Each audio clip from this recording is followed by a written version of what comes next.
Hello दोस्तों, आज हम चलते हैं कोण के आधार पर त्रिभुज के बारे में देखेंगे। ठीक है कि कोण के आधार पर त्रिभुज कितने प्रकार की होती है। ठीक है, तो चलिए वीडियो में बने रहिएगा, आपको कोण के आधार पर कितने ही प्रकार की होती है त्रिभुज सारा क्लियर हो जाएगा। ठीक है, तो देखिए ध्यान से, आज हम कुछ प्रकार लेकर गए, जैसे यहाँ पे न्यून कोण। ठीक है, कौन सा त्रिभुज? न्यून कोण त्रिभुज। ठीक है, यहाँ पे थोड़ा सा त्रिभुज छूट गया है, माफ कीजिएगा, मेरा यहाँ पे न्यून कोण त्रिभुज।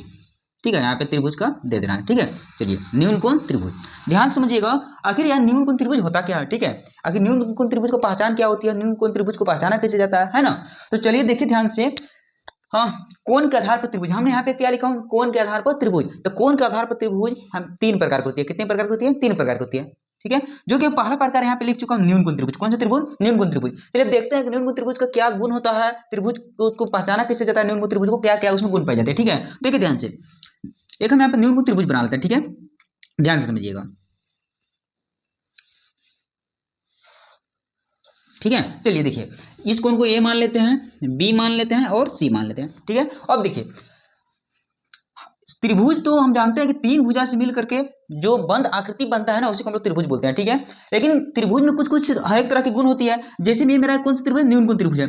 आखिर न्यून कोण त्रिभुज को पहचानने का क्या तरीका है, उसमें क्या क्या गुण पाई जाती है, तो ध्यान से समझिएगा। न्यून कोण त्रिभुज में क्या होता है, जो अभी कोण देख रहे हैं ना, हमको तो पता है जब न्यून कोण क्या बोल रहा है, कोण, जब कोण बात बोल रहा है तो हम तो ऑटोमेटिक है कि इस त्रिभुज को हम कोण के आधार पर ही पहचानेंगे कि इसमें कौन सा त्रिभुज है, और जो न्यून कोण त्रिभुज है इसको हम कोण के आधार पर कैसे पहचानेंगे। ठीक है, इसलिए तो यहाँ पर न्यून कोण त्रिभुज दिया गया है ना, उसको नाम ही है न्यून कोण। ठीक है, ध्यान समझिएगा, यानी न्यून कोण त्रिभुज को पहचानने का क्या तरीका है, जो आपका जो एक कोण होती है ना, ठीक है, ये प्रत्येक कोण जो होती है वो 90 डिग्री से कम होती है। कितना डिग्री से? 90 डिग्री से कम होती है। ठीक है, यानी 90 डिग्री से क्या होती है? कम होती है, याद रखिएगा।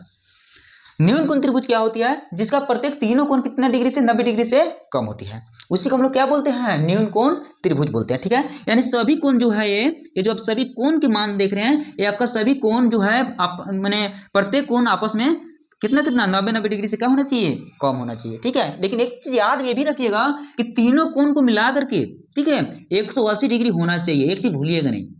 ठीक है, तीनों कोण को मिलाकर के कितना होना चाहिए? 180 डिग्री, मतलब कोण ए प्लस कोण बी प्लस कोण सी। ठीक है, तीनों को मिलाकर के कितना होना चाहिए? मेरा 180 डिग्री होना चाहिए। ठीक है, लेकिन हाँ एक चीज ये भी याद रखिएगा, तीनों कोण हमेशा 90 डिग्री से कम होना चाहिए। जैसे कि मान के चलिए, मान लेते हैं 60 डिग्री, एक उदाहरण के लिए 60 डिग्री हो गया, 60 डिग्री ये हो गया और 60 डिग्री ये हो गया।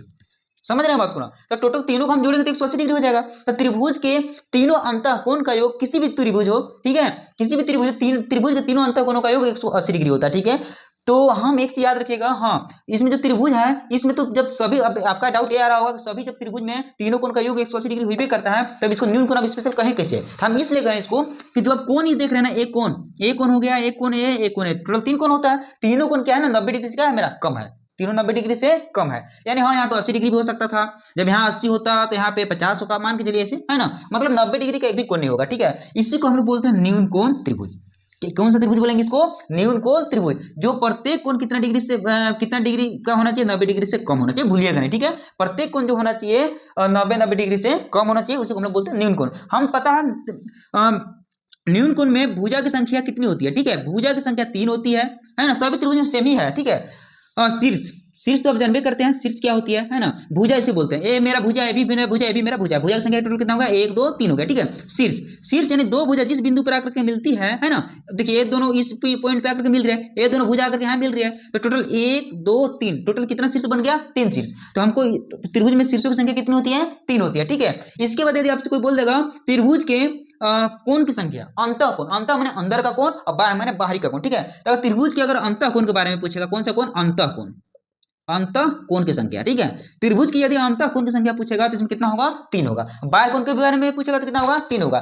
ठीक है, यदि कोई ये भी आपसे कोई पूछेगा त्रिभुज, न्यून कोण त्रिभुज के बारे में कि तीनों कोणों का योग कितना होता है, तीनों कोणों का योग कितना होता है? तो 180 डिग्री होता है, यहाँ पे लिखवा चुके हैं। दुनिया के किसी भी त्रिभुज हो, कहे ना न्यून कोण नहीं, समकोण त्रिभुज हो या अधिक त्रिभुज हो, समझ रहे बात को ना, तीनों कोणों का योग मिलाकर के हमेशा 180 डिग्री होता है। एक चीज भूलिएगा नहीं। तो न्यून कोण में विशेष कुछ नहीं है। न्यून कोण में क्या पाई जाती है, एक चीज याद रखिएगा पहचानने का तरीका, यानी सभी कोण क्या होता है? 90 डिग्री से कम होता है। यदि किसी भी त्रिभुज में आपका मान तीनों कोण का मान दिया रहेगा और उसमें आपको 90 डिग्री से तीनों कोण आपको दिखाई दे रहा है, उसको हमेशा आप न्यून कोण त्रिभुज बोलिएगा। ठीक है, चलिए, तो न्यून कोण त्रिभुज, ठीक है, मैंने हम इससे पहचान लिए कि जो 90 डिग्री से सभी कोण क्या होता है, कम होता है, उसे हम लोग न्यून कोण त्रिभुज कहते हैं। ठीक है, भुजा जान गए कि 3 भुजा होता है, शीर्ष 3 होता है, अंतः कोण कितना होता है, 3 होता है। ठीक है, यदि अंतः कोण का अगर योग कोई पूछ देगा ना, ठीक है, ठीक है, अंतः कोण का योग यानी कितना होता है, 180 डिग्री होता है। भूलिएगा ना, जो कि यहाँ पे लिख चुका हूँ। ठीक है, अंतः कोणों का योग कितना होता है, 180 डिग्री होता है। तो न्यून कोण में विशेष और कुछ नहीं गुण पाई जाती है। ठीक है, हाँ, एक चीज याद रखिएगा, इसका अगर एरिया, क्षेत्रफल, परिधि क्या होता है, इसका न्यून कोण त्रिभुज का क्षेत्रफल क्या होता है, न्यून कोण त्रिभुज का परिधि क्या होता है ना, या जिसको हम लोग परिमाप बोलते हैं। ठीक है, तो इस सब के बारे में हम अगला वीडियो में लेकर के आएंगे, कुछ हम क्वेश्चन लेकर के आएंगे, थ्योरी है ना, जो कि कुछ बनाते हुए चलेंगे, आपको समझाते हुए चलेंगे, इसका कौन सी फॉर्मूला लगेगी, परिमाप में क्या लगेगा, क्षेत्रफल में क्या लगेगा, है ना। तो चलिए, उम्मीद है कि आपको न्यून कोण के बारे में समझ में आ गया होगा कि न्यून कोण आखिर होता क्या है। ठीक है, न्यून कोण होता क्या है, न्यून कोण पहचानने का तरीका क्या है, न्यून कोण त्रिभुज में गुण क्या क्या होती है। ठीक है, तो न्यून कोण में हम सभी आपको बता दिए कि गुण के बारे में बता दिए कि सभी कोण क्या होता है, 90 डिग्री से कम होता है।